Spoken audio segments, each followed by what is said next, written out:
नमस्कार, स्वागत है आपका ऑनलाइन न्यूज इंडिया पर। मैं हूं नीलू व्यास। राहुल गांधी ने लोकसभा में एक धमाकेदार भाषण दिया और राष्ट्रपति का जो अभिभाषण था उसके जवाब में जो मोशन ऑफ थैंक्स में जो उनका भाषण था, आज उस भाषण ने मोदी जी को और अमित शाह को खासकर और पूरे सत्ता पक्ष को एक तरीके से पानी पानी कर दिया, क्योंकि उन्होंने आज कुछ बातें जो रेज की वो न केवल मोदी जी को बल्कि अमित शाह को और पूरे सत्ता पक्ष को कचोट रही थी कि आखिर राहुल गांधी ने इतनी बड़ी चुनौती आज कैसे खड़ी कर दी। उन्होंने अग्निवीर का मसला उठाया, उन्होंने महिलाओं का मसला उठाया, बेरोजगारी, किसान, कोई भी मुद्दा ऐसा छूटा नहीं था जिसके बारे में राहुल गांधी ने बात नहीं किया।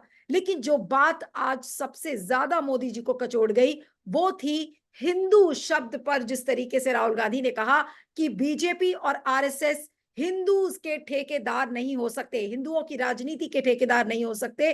और इसको लेकर आज 10 साल में जो हमने कभी नहीं देखा कि मोदी जी को खुद अपनी कुर्सी से खड़े होकर इंटरवीन करना पड़ा। आज अमित शाह को, जो गृह मंत्री हैं, वो स्पीकर से संरक्षण की मांग कर रहे थे। तो ऐसे में क्या आज राहुल गांधी ने वाकई में मोदी जी को और शाह को और पूरे सत्ता पक्ष को हिलाकर रख दिया है? क्योंकि आज भगवान शिव की जो एक तस्वीर है, गुरु नानक की तस्वीर, जीसस क्राइस्ट की तस्वीर भी वो लेकर गए थे और बार बार ये कहा जा रहा था कि राहुल गांधी को ये नहीं करना चाहिए था। तो इस समय हमारे साथ कांग्रेस की नेता सुप्रिया श्रीनेट है, जो कि डिजिटल मीडिया हेड्स की डिपार्टमेंट की हेड भी है। Thank you so much Supriya for joining on online news thank India. You. और जो पहला सवाल है सुप्रिया, वो यही है कि आज राहुल गांधी ने क्या आज एक वाकई में एक बड़ी लकीर खींची जहां तक उनके पार्लियामेंट्री भाषण का सवाल है? I just want to point out some pictures just for the benefit of your viewers. Picture number 1, picture number 2, picture number 3, picture number 4, picture number 5, picture number 6. These are the pictures I want to point out because these are pictures of Lord Shiva. These are pictures of Mahavir. These are pictures of Gautam Buddha. These are pictures of Guru Nanak Dev Ji. These are pictures of somebody asking for a dua. These are pictures of Jesus Christ. And what is common in all these pictures? What is common in all these pictures is something in Hinduism called the Abhay Mudra, which essentially means fearlessness. And that's what Rahul Gandhi started his speech with. He said, the guiding light for us throughout this election, as far as the India bloc and our opposition is concerned, was the Abhay Mudra. He spoke about Lord Shiva. He spoke about the serpent around Lord Shiva. He spoke about the Trishul, which is actually non-violent, being placed behind the left arm. He's a big Shiva Bhakt, so he could speak about all of that with authority. But he actually asked Mr. Modi some very tough questions. And one of the tough questions was that he said, as a Hindu, and I want to play a 40-second bite for you. Supriya, sorry to interrupt you, अगर आप हिंदी में बोलेंगे तो ज्यादा अच्छा होगा। मुझे लगा आपका अंग्रेजी का शो है, सॉरी, मुझे नहीं पता था, मुझे लगा आपका अंग्रेजी का शो है। मुझे लगता है कि जो आपको मैंने तस्वीरें दिखाई उसमें भगवान शिव की तस्वीर है, गुरु नानक देव की है, यीशु मसीह की है, भगवान महावीर की है, गौतम बुद्ध की है, दुआ में उठे हाथों की है, यीशु मसीह की। इन सब में क्या समानता है? इन सब में निडरता, निर्भीकता, अभय मुद्रा समानता है। अभय मुद्रा जो हमारा चिन्ह है। और राहुल गांधी ने एक बहुत लंबी लकीर खींचते हुए कहा कि इन्हीं सब चीजों को हमने अपना गाइडिंग लाइट बनाया। हमारी प्रेरक निर्भीकता थी, सत्य था और अहिंसा थी। और इससे क्या ऑब्जेक्शन हो सकता था? और उन्होंने कहा कि असल हिंदू, और मैं 40 सेकंड के लिए अगर आपका ध्यान ले जाना चाहूं तो मैं 40 सेकंड के लिए सिर्फ आपको एक बाइट सुनाना चाहती हूँ जो देश को सुननी चाहिए। 40 सेकंड में राहुल गांधी ने यह कहा था। शिष्य को देखें तो उनकी इमेज से आपको पता लगता है कि हिंदू डर नहीं फैला सकता, हिंदू हिंसा नहीं फैला सकता, हिंदू नफरत नहीं फैला सकता। और बीजेपी 24 घंटा नफरत, हिंसा, हिंसा, नफरत, हिंसा। तो 40 सेकंड में उन्होंने बोला कि हिंदू धर्म जो है, और ये हम सब मानते हैं, मैं हिंदू धर्म के अनुयायी हूं, हिंदू धर्म बड़ा शांति प्रिय धर्म है। यहाँ पर हम अहिंसा की बात करते हैं, मोहब्बत की बात करते हैं, सबको साथ लेकर चलने की बात करते हैं। और ऐसे धर्म में इतना विषाक्त, इतना जहर घोलने का काम धर्म के स्वयंभू ठेकेदारों ने किया है। तो राहुल गांधी लड़ाई को मोदी के खेमे में लेकर चले गए और अद्भुत था वो दृश्य कि नरेंद्र मोदी, अमित शाह, राजनाथ सिंह, उनके सारे जो चरणवंदक है वो वहां बैठे थे और राहुल गांधी ने सीना ठोक कर उनकी आंख में आंख डाल के कहा, आप हिंदू ही नहीं है, क्योंकि अगर आप हिंदू होते तो आप दिन भर नफरत और वैमनस्यता फैलाने का काम नहीं करते, हिंसा का काम नहीं करते। असल हिंदू ये नहीं करता है। मेरा अपना मानना है कि राहुल गांधी ने बहुत सारे मुद्दे उठाए। राहुल गांधी ने आज सवेरे सदन में कहा था, नेता प्रतिपक्ष होते हुए, हमें एक दिन नीट पर बोलना चाहिए। उन्होंने नीट का जिक्र किया, एक शब्द नहीं था सरकार से। उन्होंने मणिपुर का जिक्र किया, एक शब्द नहीं आया सरकार से। उन्होंने महिलाओं की सुरक्षा का जिक्र किया, महंगाई का जिक्र किया, एक शब्द नहीं आया सरकार से। किसानों का जिक्र किया, लीगल एमएसपी का जिक्र किया, एक शब्द नहीं आया सरकार से। क्या हिंदुओं की स्वयंभू रक्षक बनती है सरकार? ये हिंदू नहीं थे बच्चे। 24 लाख नीट के आवेदकों में से अधिकांश हिंदू थे। उनके भविष्य के साथ आपने क्या किया है? यही सवाल तो राहुल गांधी जी पूछ रहे हैं, लेकिन जवाब है नहीं, जवाब दिया नहीं जाएगा।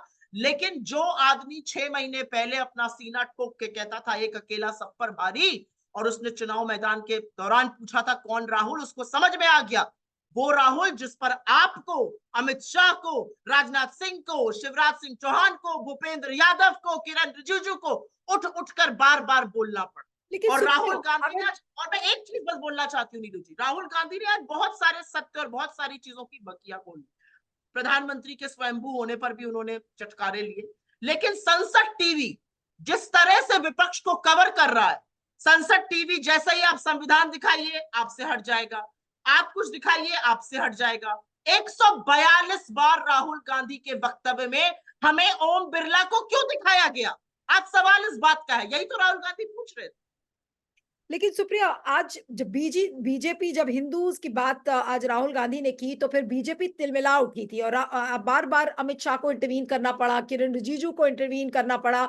लेकिन आपको क्या लगता है कि जो आज लोग सवाल खड़े कर रहे थे कि भाई आप शिव जी की तस्वीर लेकर नहीं आ सकते, गुरु नानक की तस्वीर पार्लियामेंट में लेकर नहीं आ सकते, नियमों का उल्लेख करने लगे, तो उस पर क्या कहेंगे? कि क्या आज ये कहा जाए कि राहुल गांधी का इन तस्वीरों को पार्लियामेंट के अंदर लेकर आना गलत था, और जिस तरीके से उन्होंने दिखाने की कोशिश की? जी सुप्रिया। ये भगवान शिव की वो तस्वीर है जिसको बीजेपी ने सदन में दिखाने से मना कर दिया। क्यों मना किया? ये धर्म के स्वयंभू ठेकेदार बताएंगे। क्यों मना किया आपने? भगवान शिव की तस्वीर को सदन में क्यों नहीं दिखाया जा सकता है? आप सेनेगल लेके चल सकते हैं, जो राजतंत्र का प्रतीक है, प्रजातंत्र का प्रतीक नहीं है। वहां पर कोई हिंदू राष्ट्र बोल रहा है, वहां पे कोई नारे लगा रहा है, वो गलत नहीं है। शिव जी की तस्वीर दिखाना गलत है। क्यों गलत है भाई? शिव तो शाश्वत है, शिव सच है, शिव सबके हैं, शिव ही से तो शूद्र निकले, सब कुछ शिव से है। जो सृष्टि का, जिसको कहते हैं जिससे सब कुछ है, जिसमें हम वापस जाते हैं, उस शिव को नहीं दिखा सकते? ये धर्म के स्वयंभू ठेकेदार बनते हैं। तो दिक्कत की बात यह है कि राहुल गांधी आज लड़ाई को, राहुल गांधी आज रण को, राहुल गांधी आज बहस को मोदी के घर में लेकर घुस गए। और जिस घर को मोदी जी बहुत ढक तोप कर, बहुत सजो सवार के रखते हैं कि कहीं पे कोई दिख ना जाए, क्योंकि असलियत तो बड़ी भयानक है आरएसएस की, असलियत बड़ी भयानक है बीजेपी की, दिख ना जाए, वो मोदी जी एक्सपोज हो गए। मोदी जी एक्सपोज हो गए कि मैं नॉन बायोलॉजिकल हूं। भाई हम लोग तो सब बायोलॉजिकल लोग हैं, बायोलॉजिकल मांगे हैं हमारी, हम बात करते हैं शिक्षा की, स्वास्थ्य की, नीट की, रेलवे की, आतंकी हमलों की, महंगाई की, बेरोजगारी की। अब नॉन बायोलॉजिकल प्राइम मिनिस्टर सीधे भगवान से कनेक्शन हो रहा है, क्या बातें करता है मुझे नहीं पता। तो थोड़ी असहजता ये थी क्योंकि उनको पता नहीं था कि राहुल गांधी की धर्म पर बहुत बड़ी अथॉरिटी है, उन्होंने दुनिया का हर धार्मिक ग्रंथ पढ़ा है, तो इससे वो विचलित हो गए, उनको नहीं पता था इसका जवाब कैसे दे। लेकिन अब जो मोमेंटम आज राहुल गांधी की स्पीच से सुप्रिया आज देखने को मिला है, और आज पूरे विपक्ष को उन्होंने एक तरीके से एक बार फिर से जिंदा कर दिया, और लगातार वो उनका काम तो चल ही रहा था, लेकिन आज बतौर लीडर ऑफ द ऑपोजिशन जिस तरीके से आज उन्होंने पूरे विपक्ष के लिए ये कहा कि मैं केवल और केवल कांग्रेस को यहाँ उनका कांग्रेस का प्रतिनिधित्व नहीं बल्कि सारे राजनीतिक दलों का प्रतिनिधित्व कर रहा हूं, तो आज क्या लगता है आपको कि विपक्ष की जो राजनीति है आज उसके लिए कितना बड़ा पड़ाव है, या कितनी बड़ी आज लाइन आज राहुल गांधी ने क्रॉस की है?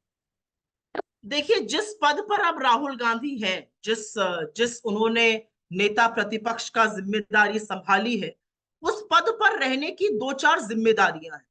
पहली बात यह है कि आपको जनादेश का सम्मान करना, और जनादेश बिल्कुल साफ है कि एक तानाशाही सरकार की नकेल कस कर रखी जाए, और उसका बीड़ा राहुल गांधी ने उठा लिया है। उस पद की जिम्मेदारी एक ये भी है कि कई बार आपको 2 कदम पीछे रख के लोगों को साथ लेके चलना पड़ता है, लेकिन ये राहुल गांधी से बेहतर कोई कर ही नहीं सकता है। ये तो हमने जो कोalition धर्मा था, जिस तरह से हमने सीटों का बंटवारा किया, जिस तरह से हमने चुनाव मिलकर लड़ा, जिस तरह की केमिस्ट्री आपको राहुल गांधी और विपक्ष के अन्य नेताओं में दिखती है, चाहे वो अखिलेश जी हो, तेजस्वी जी हो, शरद पवार जी हो, तमाम स्टालिन जी हो, जितने हमारे नेता हैं, जिस तरह की केमिस्ट्री दिखती है वो राहुल गांधी से ही दिख सकती है, क्योंकि राहुल गांधी लंबी और दूरगामी राजनीति करने के लिए प्रेरित है।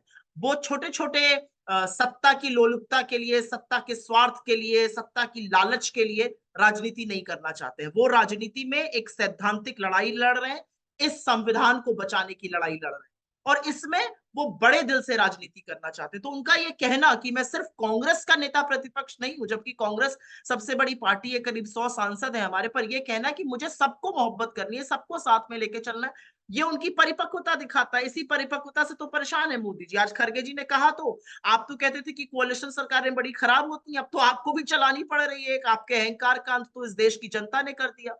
तो मेरा अपना मानना है कि ये भूमिका बड़ी है, ये रोल बड़ा है, ये जिम्मेदारी बड़ी है, और इसका निर्वाह राहुल जी बखूबी करेंगे। और उसका उदाहरण आपने उनके नेता प्रतिपक्ष बनने के बाद देख लिया। चाहे मुझे अभी भी याद है जब ओम बिरला जी चुन लिए गए और राहुल जी उनके पास गए, उनसे हाथ मिलाया, उन्होंने पहले हाथ बढ़ाया नरेंद्र मोदी की तरफ। कायदे से तो नरेंद्र मोदी को बढ़ाना चाहिए था। आप पद में बड़े हैं, आप एज में बड़े हैं, आप वहां पर प्रधानमंत्री के रूप में खड़े थे, आप हाथ मिलाते, लेकिन उनके अंदर मौलिक साहस नहीं है। He doesn't have the moral courage to look Rahul Gandhi in the eye और एक्सटेंड हिज हैंड। वो भी राहुल गांधी ने किया। राहुल गांधी ने तो पहले दिन कहा था कि हम भी चाहते हैं सदन अच्छे से चले, बशर्ते आप विपक्ष को भी उतना मौका दीजिए। विपक्ष के माइक बंद हो जाएंगे, फिर स्पीकर कहेंगे माइक बंद करना मेरे हाथ में नहीं। भैया तो किसके हाथ में है ये? कौन डिसाइड कर रहा है माइक कब बंद हो जाएगा? कौन डिसाइड कर रहा है कि पूरे विपक्ष को? आज आपने संसद में देखा होगा 1 घंटा 25 मिनट के थोड़ा ऊपर बोले राहुल जी। जब जब प्रतिपक्ष से आवाजें आ रही थी तो ओम बिरला दिख रहे थे। जब जब सदन इधर सत्ता पक्ष की ओर से आ रही थी तो सत्ता पक्ष की ओर कैमरा था। मैंने भी 20 साल टेलीविजन किया, कैमरा एंगल्स खूब पहचानती, और मैं ओम बिरला को देख के थक चुकी हूँ। प्रभु, क्यों मैं आपको बार बार देखूं? 142 बार राहुल गांधी की स्पीच में ओम बिरला नजर आ रहे हैं। मतलब हद होती है आत्ममुग्धता की भी। लेकिन सुप्रिया, बार बार आज ये कहा जा रहा था कि नियमों का पालन राहुल गांधी नहीं कर रहे हैं, और चाहे वो निशिकांत दुबे हो, चाहे किरण रिजिजू हो, चाहे जो भी मंत्री हो, बार बार आज नियम का हवाला दिया जा रहा था कि देखिए वो नियम नहीं फॉलो कर रहे हैं। आज रूल बुक निकाली जा रही थी कि राहुल गांधी ने सारे नियमों को ताक पर रख दिया है। अब इस चीज को कैसे जस्टिफाई करें? बहुत खुशी की बात है कि यह संविधान और रूल बुक याद आने लगी बीजेपी को। जिस संविधान के तार तार करने पर, जिस रूल बुक के, जिस नियमावली के तार तार करने पर आप तुले हुए थे, वॉइस वोट से बिल्स पास करा रहे थे, 35% से बिल 1 घंटे के अंदर की बहस में पास हो जा रहे थे, मात्र 16% स्टैंडिंग कमेटी को जा रहे थे, बड़े बड़े बिल आपने जबरन पास कराया। आपको रूल बुक आज याद आ रही है? राहुल गांधी ने कौन सी ऐसी बात कही जो रूल में नहीं थी? आप मुझे बताइए। इस देश में जहां पर करोड़ों शिव के उपासक हैं, वहां की शिव की तस्वीर को दिखाने से मना किया जा रहा है। ये कितने धर्म विरोधी लोग हैं, ये कितने शिव विरोधी लोग हैं, ये कितने हिंदू विरोधी लोग हैं, ये मैं कहना चाहती हूँ। राहुल गांधी ने अग्निवीर पर बात करी, आपको बड़ी समस्या थी। आप मुझे बताइए, क्या अग्निवीर शहीद होकर उसको शहीद का दर्जा मिलता है? नहीं मिलता है। राहुल गांधी ने लीगल एमएसपी की बात करी, शिवराज सिंह चौहान खड़े हो गए, अरे आपके नंबर वैसे भी नहीं बनने मोदी से, चुपचाप बैठ जाइए आप। अमित शाह कह रहे हैं संरक्षण दीजिए हमें। मेरे लिए तो बड़ा खूबसूरत पल था, अमित शाह जब स्पीकर से कहते, स्पीकर महोदय मुझे संरक्षण दीजिए।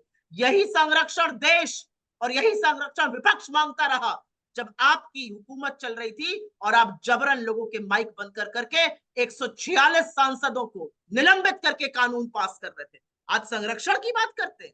तो लोकतंत्र की यही खूबी है, लोकतंत्र की यही खूबसूरती है कि लोकतंत्र को अगर आप दमन करना भी चाहिए तो कर नहीं सकते।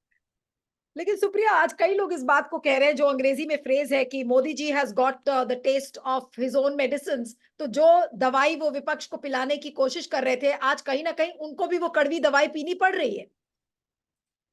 और पीनी चाहिए भी। आपने इस देश को इतना कड़वा जहर पिलाया है, तो आप थोड़ी सी कड़वी दवाई भी पीजिए। और आपको क्या फर्क पड़ता है? मोदी जी को कड़वी दवाई और मीठी दवाई से कोई फर्क नहीं पड़ता, वो तो हमें और आपको पड़ता है ना। हम लोग बायोलॉजिकल लोग हैं, वो तो बायोलॉजिकल ही नहीं है। वो उनका डायरेक्ट कनेक्शन है, फाइन ट्यूनिंग है उनकी ईश्वर से। उनको क्या कड़वा तीखा खट्टा मीठा पता चलता है? उनको कुछ नहीं पता चलता है। वो डायरेक्ट ऊपर वाले से कनेक्शन बना के चल रहे हैं, परमात्मा ने भेजा है उनको। वो थोड़ी हमारी आपकी तरह गर्म चाय ठंडी उसका ठंडे पानी का उनको डिफरेंस भी पता है। मेरा अपना मानना है कि नरेंद्र मोदी जी ने अभी तक जो संसद में किया है वो उनका उसको खामियाजा भुगतना पड़ेगा। उनको लगता था कि अब वो विपक्ष को चुप करा लेंगे, लेकिन यहाँ पर विपक्ष जब लामबंद होकर खड़ा हो गया तो मोदी जी को भागना पड़ा। राहुल जी के बाद महुआ मोइत्रा की बोलने की बारी आई थी, जहां पर वो दो बार प्रचार करने गए।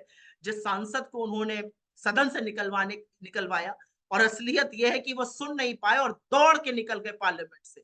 तो मेरा अपना मानना है कि इधर उधर की बातें ना करने के बजाय हम लोगों को लोगों के मुद्दों पर बात करनी चाहिए। हम नीट पर एक दिन की बहस चाहते हैं, जिससे 24 लाख बच्चों को यह विश्वास हो कि देश का सदन विपक्ष और प्रतिपक्ष, विपक्ष और सत्ता पक्ष दोनों मैच्योरली एक साथ बैठकर उनके मुद्दे की बात कर सकते हैं। लेकिन आज राहुल गांधी के सुप्रिया भाषण का असर आपको क्या लगता है कि मोदी जी पर क्या होगा? क्योंकि जब मैं सोशल मीडिया उठाकर देख रही हूँ तो उनको राहुल गांधी को राहुल खान बताया जा रहा है, अभय मुद्रा ट्रेंड कर रहा है, अमित शाह की संरक्षण वाली बात ट्रेंड कर रही है, और जिस तरीके से गोदी मीडिया चैनल पर डिस्कशन चल रहे हैं कि भाई ऐसी पता नहीं कौन सी गलती आज राहुल गांधी ने कर डाली, तो इसका बीजेपी की मैं पूरे एक दावे के साथ आपको बात कह सकती हूँ, दावे के साथ एक बात कह सकती हूँ, आज नरेंद्र मोदी रात को सो नहीं पाएंगे। उनको दो दिक्कतें होंगी। उनको पहली दिक्कत होगी कि आय हाय मैंने क्यों बोल दिया मैं बायोलॉजिकल नहीं हूं, इसने तो मेरी कलई खोल दी। और दूसरा उनको पश्चाताप होगा कि मैंने 10 साल इस सदन की गरिमा की, इस सदन की मान्यताओं की, इस सदन की मर्यादा को जो तार तार किया, अब मुझे उसका फल भुगतना पड़ेगा।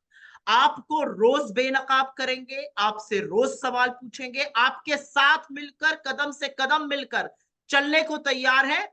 आप रिस्पेक्ट कीजिए ऑपोजिशन को, आप ऑपोजिशन को बोलने की जगह दीजिए, आप ऑपोजिशन के माइक मत बंद करिए। मोदी जी और उनके लोगों को लग रहा था शुरू में वो माइक बंद करके कैमरा इधर करके ये मैसेज देंगे, और हर हारा हुआ व्यक्ति ये करने की कोशिश करता है कि सब पहले जैसा है, सब 10 साल जैसा है, मैं अभी भी तानाशाह हूं। अब ऐसा है नहीं, जमीनी हकीकत बदल चुकी है। उस सदन की तस्वीर, उस सदन की तकदीर और उस सदन की तासीर बदल गई है। आप एक बोलिएगा, यहाँ पर 10 सुनाने वाले, एक से एक धुरंधर बैठे हैं इधर। तो नरेंद्र मोदी जी मुझे लगता है थोड़ा पश्चाताप करेंगे। आज रात को नींद आनी बड़ी मुश्किल रही। लेकिन आज जो पहले दिन जो तस्वीर आज मोदी जी ने देखी होगी, और आज कई पॉलिटिकल एनालिस्ट शाम से इस बात को कह रहे हैं कि मोदी जी ने कभी इस तरीके का संसद फेस ही नहीं किया। जब वो मुख्यमंत्री थे तो उस समय उनके पास पूर्ण बहुमत था, पिछले 10 साल से पूर्ण बहुमत वाले वो प्रधानमंत्री थे। अब एक फ्रैक्चर्ड मैंडेट के प्रधानमंत्री कैसे बने, किस तरीके से बातचीत की जाए, क्या आपको लगता है कि वो दिन दूर नहीं जब मोदी जी इस संसद का सामना कर ही नहीं पाएंगे? आज जिस तरीके से बस जैसे ही भाषण खत्म हुआ वो चले गए। आप संसद का सामना करने की क्या बात कर रही हैं? मोदी जी बहुत जल्दी संसद आना छोड़ने वाले। मोदी जी की आदत है माय वे और द हाईवे। जो मैंने कह दिया वो बिल्कुल अकाट्य सत्य है। जो मैंने कह दिया वैसे सरकार चलेगी। मैंने तुगलकी फरमान जारी किया, नोटबंदी करा दी 2 घंटे पे। मैंने तुगलकी फरमान जारी किया, 4 घंटे से कम पर लॉकडाउन करा दिया। मैंने तुगलकी फरमान जारी किया, लाखों करोड़ों मजदूरों को चिलमिलाती धूप में पैदल घर चला दिया। मैंने तुगलकी फरमान जारी किया, 3 कृषि कानून काले ले आया, एक भी आदमी से बात नहीं करी। मैंने तुगलकी फरमान जारी किया, आर्मी, नेवी और एयरफोर्स तैयार नहीं थे, उनके ऊपर अग्निवीर थोप दी। अब ऐसा नहीं होगा, क्योंकि अब मोदी जी खुद आत्मनिर्भर नहीं रहे, अब मोदी जी खुद निर्भर है। और जिन बैसाखियों पर वो निर्भर है, चाहे वो जदयू हो और चाहे वो टीडीपी हो, वो अंततोगत्वा बवाल मचा रही है। जदयू ने तो आते ही कह दिया था कास्ट सेंसस कराइए और अग्निवीर हटाइए।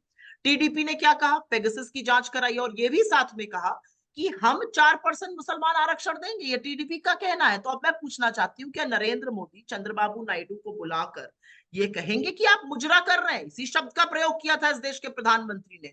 तो आज जो सदन की गरिमा की, सदन की मर्यादा की, सदन की मान्यताओं की बात करते हैं, उस आदमी को क्या हो जाता है जब चुनाव आता है? मंगलसूत्र छीन लेंगे, भैंस ले लेंगे, कमरा ले लेंगे। आप मुजरा कर रहे हैं, ये शब्द हिंदुस्तान की राजनीति में किसी ने नहीं बोले थे जो नरेंद्र मोदी ने बोले। लेकिन सुप्रिया, अब जो जिस बात का डर है कि ये जो सारे पोर्शंस हैं जहां पर बीजेपी तिलमिलाई थी, क्या होगा अगर संसद के रिकॉर्ड से इन सारे कमेंट्स को एक्सपंज कर दिया जाएगा? आज लोग इसके बारे में बात कर रहे हैं, तो फिर क्या करेगा विपक्ष और किस तरीके से आप उस इशू को उठाएंगे अगर आज राहुल गांधी के कई पोर्शंस को एक्सपंज करते हैं ओम बिरला जी? किस बेसिस पर करेंगे एक्सपंज? किस बेसिस पर एक्सपंज कर सकते हैं? क्या कहा गलत है राहुल गांधी ने? और अगर वो एक्सपंज करेंगे कि शिव जी को दिखाने की बात या अभय मुद्रा की बात या शिव के शाश्वत सत्य की बात, तो आप हिंदू विरोधी हैं और इस पर आप ठप्पा लगाइएगा। अगर आप अग्निवीर की बात को एक्सपंज करिएगा तो आप युवा विरोधी। अगर आप नीट की बात को एक्सपंज करिएगा तो 24 लाख बच्चे उठ के आपसे सवाल पूछेंगे। क्या फर्क पड़ता है? मैं जानना चाहता, क्या एक्सपंज कर सकते हैं? और अगर एक्सपंज करते हैं तो वाकई में एक के बाद एक कील अपने ऊपर गाड़ते जा रहे हैं। उनके पाप का घड़ा भर चुका था, वो बहेगा और घड़ा फूट जाएगा। मुझे नहीं लगता इस बीच में कुछ एक्सपंज करने वाला है, लेकिन विनाश काले विपरीत बुद्धि, देखिए आगे क्या हो। लेकिन जो नया ट्रेंड संसद का है, अब आज देखिए राज्यसभा में भी ऑथेंटिकेट करने की बात कही गई। आज जब राहुल गांधी एमएसपी पर बात कर रहे थे और जब अग्निवीर की बात की, तो उस समय राजनाथ सिंह ने ये कहा कि देखिए ये तो भ्रमित कर रहे हैं सदन को। और उसके बाद अमित शाह ने लास्ट में जब राहुल गांधी की स्पीच खत्म हो गई तो कहा कि भाई आप इसका सत्यापन करिए, इसको वेरीफाई करिए जो आप कह रहे हैं जो बात। अब क्या ये एक नया चलन शुरू हो रहा है जहां पर जो भी सदन में बोला जाएगा उसका वेरिफिकेशन, उसका ऑथेंटिकेशन माना जाएगा, कहा जाएगा कि उसका सत्यापन करो? अगर ऐसा हो गया तो नरेंद्र मोदी सदन में या सदन के बाहर दो शब्द बोलने लायक नहीं रहेंगे। वो ये जो कहकर आ गए थे यूएस की हर साल आईआईटी और आईएम बन रहा है, जो दरभंगा का एम्स ढूंढा जा रहा है, जो नालंदा यूनिवर्सिटी के बारे में झूठ फैलाया जा रहा है, कहीं के रहेंगे नहीं अगर सत्यापन पर बात आ गई तो। क्योंकि मोदी जी बिना झूठ का सहारा लिए, बिना भ्रमित किए एक शब्द ही नहीं बोल पाते हैं।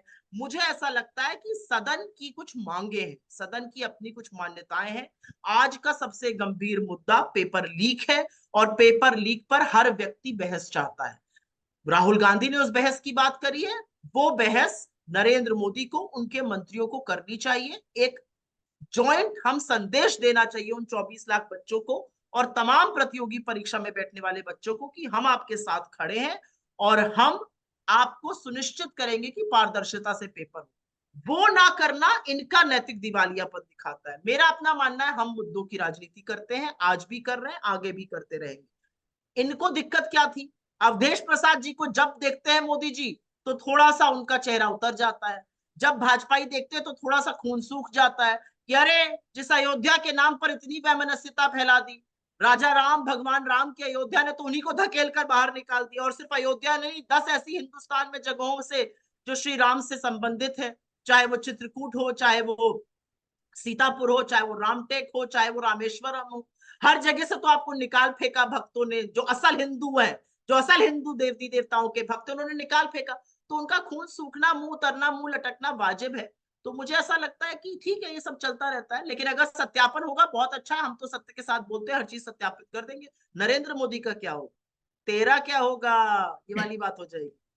सुप्रिया, अब बस आखिरी सवाल आपसे करूंगी कि अब आपको क्या लगता है कि आज इतनी बड़ी लकीर खींचने के बाद राहुल गांधी की सबसे बड़ी, राहुल गांधी के लिए चुनौती अब बीजेपी क्या खड़ी कर सकती है? क्योंकि 2 तारीख को, हालांकि उससे कोई उनका इस चीज से उसका कोई लेना देना नहीं है। सुल्तानपुर की एक कोर्ट है जहां पर उनको पर्सनली अपीयर करने के लिए कहा गया है डेफेमेशन के केस में। तो अब आपको क्या लगता है कि किस किस तरीके की और चुनौती खड़ी कर सकते हैं राहुल गांधी के लिए? मुझे नहीं पता इन लोग की, ये तो तिकड़मी लोग हैं, यही सब करते रहेंगे। यही सब तो किया इन लोगों ने 10 साल। कभी राहुल गांधी की दिक्कत बढ़ानी है, कभी किसी और विपक्षी नेता की बढ़ानी है, कभी मेन पार्टी का फंड बंद कर देने हैं, बैंक अकाउंट लॉक कर देने हैं, कभी दो दो मुख्यमंत्रियों को जेल भेज देना है, कभी किसी के पीछे ईडी छोड़ दो। अगर ये सब से टाइम मिलता तभी तो सरकार चला पाते, तभी तो बेरोजगारी से रोजगार की बात करते, महंगाई को खत्म करने की बात करते, सुरक्षा की, महिलाओं की बात करते कि कैसे युवाओं की पेपर लीक ना हो। लेकिन इन लोगों के पास वक्त ही नहीं है। ये जितना ज्यादा करेंगे, देखिए जनादेश बहुत क्लियर है, जनादेश मोदी के खिलाफ है। अब वो थिथरई है बीजेपी की। 63 सीटें आपकी ऐसे ही नहीं कम हुई है। 63 सीटें कम होने का मतलब है, जनता ने कहा है मोदी की गारंटी नील बटा सन्नाटा है, जीरो है मोदी की गारंटी। तो जनता आपसे प्रभावित नहीं है, आप उसका कोई और मतलब निकालना चाहिए, ये आपकी जिम्मेदारी है, आपके आउटलुक है। हमारे लिए तो अच्छा ही है, आप और गलत मतलब निकालते रहिए। ये जो भी करेंगे वो हमारे बेनिफिट के लिए होगा, ये मैं आपको बता दूं। अगर इन्होंने प्रतिशोध की, अगर इन्होंने बदले की, अगर इन्होंने कुत्सित राजनीति जारी रखी, तो जनता सब देख रही है और ऐसा इलाज करेगी। अभी महाराष्ट्र, हरियाणा, झारखंड ये चुनाव होने वाले हैं, आप देखती जाइए बस। चलिए, आपका बहुत बहुत शुक्रिया। Thank you so much Supriya. Thank you. Thank Thank you. you. Thanks a lot. Bye bye bye. Thank you.